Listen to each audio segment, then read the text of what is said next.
we've built a timeline that focuses on the Corey careers, and we've really just tried to go with the highlights. I mean, I can't talk about every film that, you know, Feldman and Haim were in, because, you know, they've got some pretty numerous, lengthy filmography, I guess. Feldman especially. I mean, the guy has been acting since 1979. He did the Bad News Bears TV show. And this is him. He wasn't actually in the movie. Some people forget about his very illustrious voiceover career. He did The Fox and the Hound. He played the Hound. Haim began in '82 on a little TV movie called Edison Twins. He then did Firstborn, Silver Bullet, Stephen King film where he played a kid in a wheelchair. Feldman, Gremlins, of course, Goonies, playing Mouth. '86 is like really where things start getting going, because Lucas, which is what I would consider to be Haim's breakthrough role, and Stand By Me, which was really Feldman's massive breakthrough role after Goonies. Bam! You know, it's like these two, they just hit. And it all leads in to 1987, Lost Boys. This is the film that put them on the map. This film just, you know, it launched Coreys into, you know, the everyday world. License to Drive, huge film, you know, I mean, really establishing them.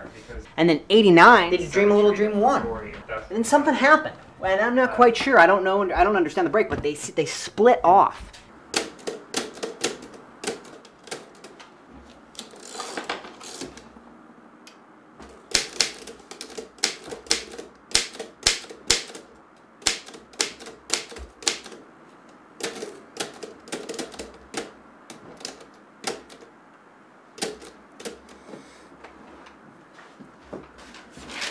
Little Dreams isn't just a television production house.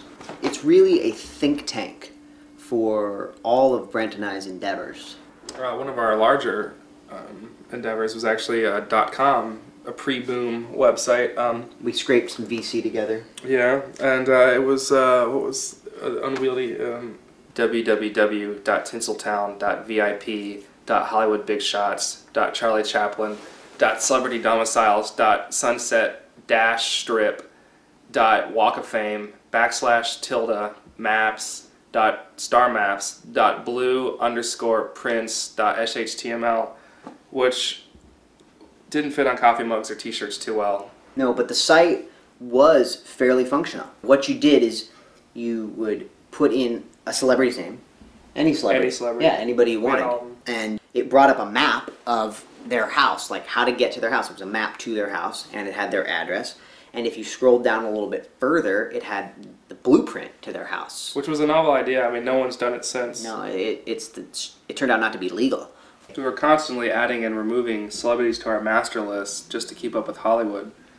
And one name, it seemed month to month, his page was constantly needing to be updated, and that was Coreys Haim.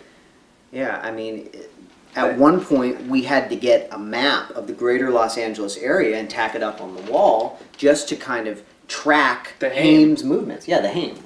And it got to the point one day where I was pushing a thumbtack into LAX because the Haim was living in a cargo hold at the airport, and I turned to Ken and I said, "Man, I couldn't write something this ridiculous."